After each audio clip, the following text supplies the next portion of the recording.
Hi guys, and welcome back to the Lazy Girl's Kitchen. For those of you that are new, my name is Maggie and welcome.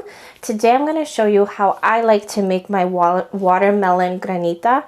It's like almost like a slushy, like an icy, but you don't use any water to make the ice. You actually use the actual watermelon.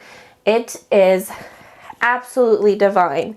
The weather is getting warm. For me, ice cream and things like that are a staple. So the fact that I can make this, keep it in the freezer, and just enjoy it throughout the week is incredible. So I want to share with you how I make it. There's so many variations. This is just what I like, and I hope you guys enjoy it. So the first thing we're going to work on is our simple syrup, and this is going to be the sweetener for your granita. So you're going to need some water and some sugar.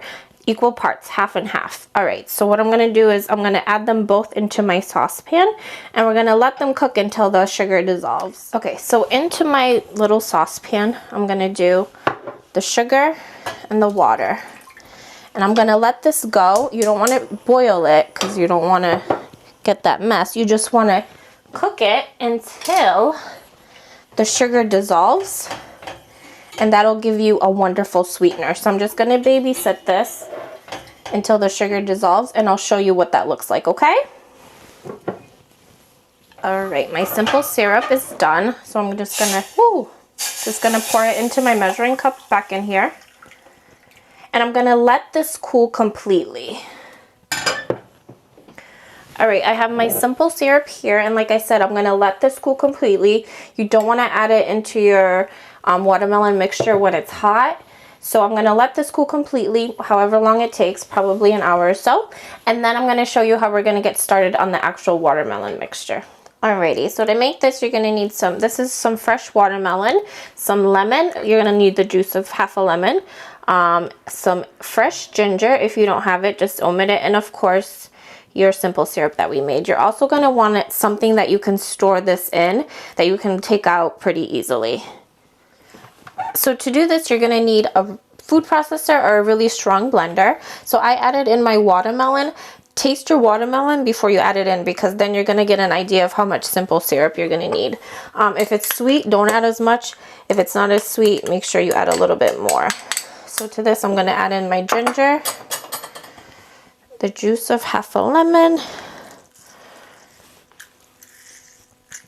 This will just give you like the citrusy bite that you're looking for. Well, that I love it.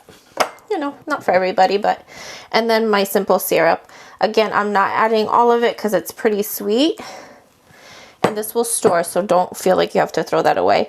And then I'm just gonna let this go until it's nice and like smooth and gorgeous. I'll show you what that looks like, okay? All right, nice and smooth. So I'm gonna add this into my dish. And if you want, you can put this through like a sieve to catch any of like the bigger seeds, but I feel like then it makes it really like watery, so I don't, and the seeds don't bother me. So what you're gonna do now is, let me talk to you while I'm looking at you. So what you're gonna do now is you're gonna take your mixture and you're gonna put it in the freezer, and you are gonna take it out in 1 hour. And I'm going to show you what you're going to do with it, because you're going to be repeating the process 4 or 5 more times after that. So put it in the freezer, and I'll see you here in an hour. So it's been an hour, and I forgot to tell you, you're going to want to cover your mixture, whether plastic wrap or cover, whatever you want. What you're going to do is you're going to take a fork, and this is still obviously not frozen, but you are going to just kind of mush it around.